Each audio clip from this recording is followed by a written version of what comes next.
ꯅꯥꯎꯆꯥ ꯅꯪ ꯐꯣꯟ ꯑꯝꯇ ꯄꯤꯔꯛꯑꯣ ꯑꯩ ꯑꯔꯨꯕ ꯋꯥꯔꯤ ꯑꯝꯇ ꯁꯥꯟꯅꯒꯦ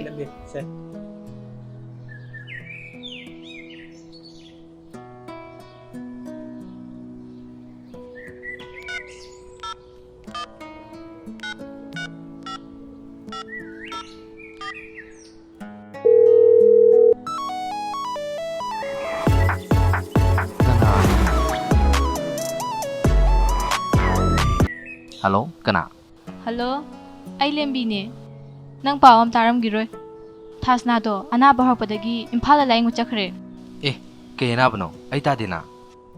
ꯃꯥꯒꯤꯗꯣ ꯀꯔꯤꯅꯣꯗꯤ ꯈꯪꯗꯦ ꯑꯩꯁꯨ ꯇꯥꯆꯧꯅ ꯇꯝꯃꯛꯄꯅꯦ As, nungay din eh.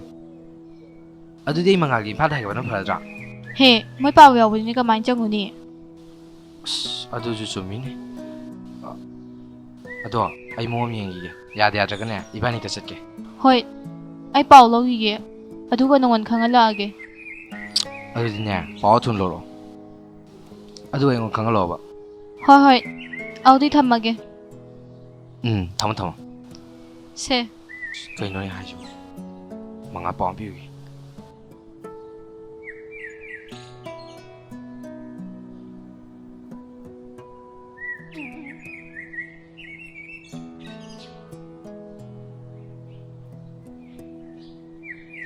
Mga, ay nanguna kay line. Ito. Lembi to, hajik phone torame. Yam nungay to po amle. Kay pau no haise. Thas na to. Anaba hore na ne. Imphal dong phur khaman. Thas na ba. Kayo nang amdi na kita. Adu muti hakte. Ma paulor ka ne. Ay ngonda hakam. Ito, nang sil kita piyo. Ay phal chaloge. Ay makayam thing ni. Adu budi ne. Ay na pau phajana khang kan ne. Iban chasin haigram. As, matang sida ay napang tapos ng amdi. Kamati na may duwa. Pau ngai minarse. Yada yada ka ne. Iban ni tayo kasi. Apawoy di fay ito. Kay kung patanong dito di, ay kamay ito ni. Hujimag, ay may magsaling. Ay mawiyak mo na ito. Ngai ko, tapta ko. Pau pa na ngai minarse. Ay pau pa na lor ka ne. Nangonda hairage. Kay story ta. Nang pau to lawiyo ko ito. Hek fungwaga iban sa napataw siya. Ay lefong of the kangdrab ito. Hoy. Ay lembi di pau to logi ke. Mazu kanade no phone am toram bane. Pau le di ne. Adum to jar kanda. Ado, yung yobo ka po am talaw biro. Ay ni phone magana. Nangonda hairage. Chalugi ko.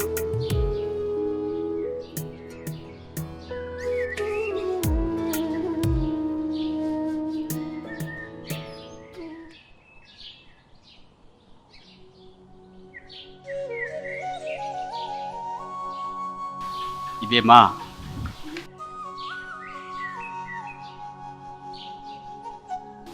이베마 쌀레 bayam phare ipase isaga wari mata sanage na lai ꯄꯥꯕ ꯊꯥꯁꯅꯥꯕꯨ ꯀꯃꯥꯏꯅ ꯇꯧꯔꯒꯦ adugini pana laise mabudi yumda puthare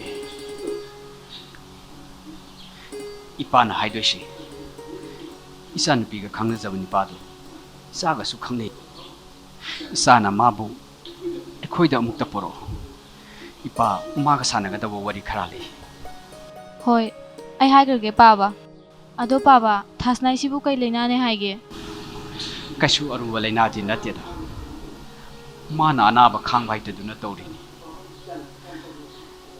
sana ne nipa masado ngasimak pau phawna na ba amukta taw ꯍꯣꯏ ꯄꯥꯕ ma mathanda lakpai kairasu isaga hek lakmi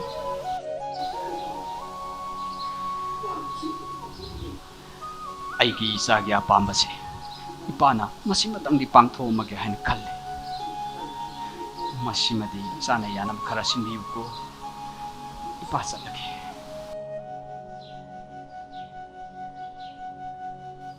Bema, mamalai je kari haramino. ꯊꯥꯁꯅꯥꯒ ꯈꯪꯅꯕ ꯑꯩꯒꯁꯨ ꯇꯤꯟꯅꯕ ꯃꯤ ꯑꯃ ꯂꯩ ꯃꯤꯗꯣ ꯄꯥꯕꯅ ꯃꯣꯏꯗ ꯑꯝꯇ ꯂꯥꯛꯑꯣꯅ ꯍꯥꯏꯔꯝꯕ Karigino mamajina nupado moido poro haramijina. Wari imde lemtai. Ado nang moide chalurabo. Ai ju horen chaluge. ꯑꯩꯕꯨꯗꯤ ꯅꯨꯡꯊꯤꯟ ꯆꯠꯀꯦ ꯆꯥꯆꯧ ꯇꯥꯆꯧꯋꯥꯟ ꯆꯠꯊꯣꯛꯄꯤꯌꯨꯔꯣ Hoi hoi. Mamuzu machanupiji mathantananine. Mathawai wajada tawri. ꯑꯗꯨꯕꯨꯗꯤ ꯄꯥꯕꯅ ꯀꯩꯁꯨ ꯑꯔꯨꯕ ꯂꯩꯅꯥ ꯅꯠꯇꯦꯅ ꯍꯥꯏꯔꯝꯕꯅꯤꯗ ꯑꯗꯨꯕꯨ ꯑꯣꯏꯔꯗꯤ ꯐꯔꯦ ꯐꯔꯦ ꯑꯗꯣ ꯏꯕꯨꯡꯁꯨ ꯑꯁ꯭ꯋꯥꯏꯕꯨ ꯉꯥꯛ ꯆꯠꯂꯨꯒꯦꯀꯣ ꯑꯗꯣ ꯑꯩ ꯍꯜꯂꯒ ꯊꯕꯛ ꯆꯠꯇꯣꯏꯅꯤ ꯅꯪ ꯆꯥꯛꯇꯣ ꯂꯣꯏꯁꯜꯂꯝꯃꯣꯀꯣ ꯍꯣꯏ ꯇꯥꯆꯧ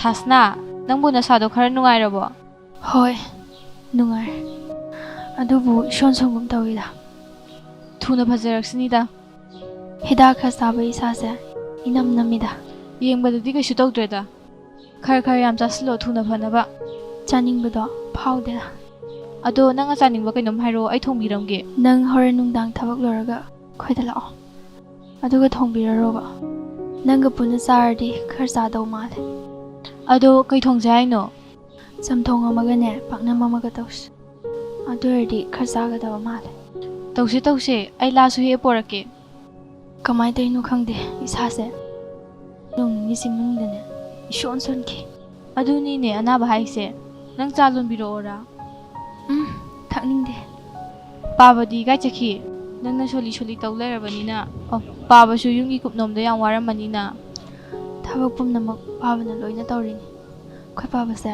ꯌꯥꯝ ꯋꯥꯔꯕꯅꯤ ꯅꯪꯒꯤ ꯐꯤ ꯁꯨꯒꯗꯕꯗꯣ ꯑꯩ ꯁꯨꯗꯣꯛꯄꯤꯔꯝꯃꯒꯦ ꯅꯪ ꯐꯝꯃꯝꯃꯨꯀꯣ ꯑꯩ ꯂꯧꯊꯣꯛꯎꯈꯤꯒꯦ ꯋꯥꯔꯤ ꯁꯥꯟ ꯁꯥꯟ ꯁꯨꯗꯣꯛꯀꯦꯕ ꯑꯩ ꯐꯃꯥꯡꯗ ꯂꯣꯏ ꯂꯩꯍꯧꯕꯅꯤ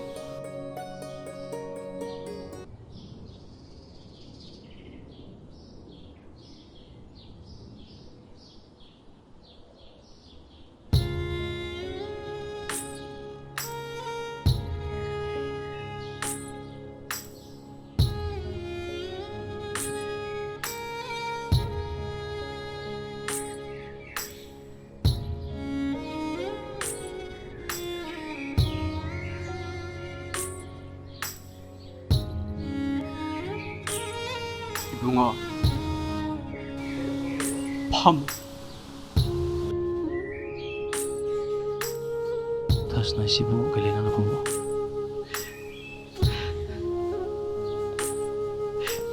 blood cancer last stage ꯍꯥꯏ ꯁꯤꯕꯨ ai kan maroi aina taliba se lairiba sapati popna makse ai kai sabo kan ipalmoire ꯄꯥꯕꯨꯡ ꯊꯥꯁꯅꯥ ꯇꯥꯔꯗꯤ ꯅꯨꯡꯉꯥꯏꯔꯣꯏ khakre ipang ngahore aise mapa mo hoibada matik sadre isa magkhakpo ay nakhang na lem na manghan kigadore sakre nako ꯃꯃꯥꯡꯗ ꯄꯥꯕꯨꯡ ꯃꯥꯏꯔꯦꯟ ꯂꯥꯟꯁꯦ ꯈꯨꯗꯛꯇ ꯐꯪꯈꯤꯗꯕ꯭ꯔꯥ ipamasa aina mabu India-gi phawra mafamda puduna mabu layengam-gani amanta khagawdabanine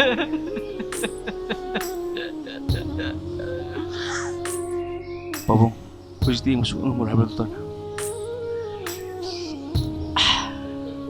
ngamaroi matham henkre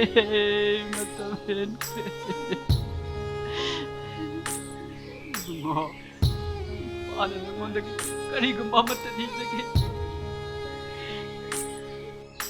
karigumba sanu piyasina laibak thiduna laikhidaba thoklabani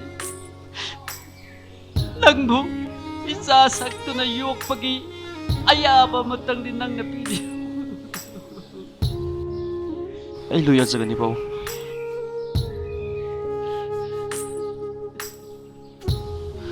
ꯌꯥꯔꯦ ꯄꯥꯕꯨꯡ ꯇꯣꯛꯄꯤꯔꯣ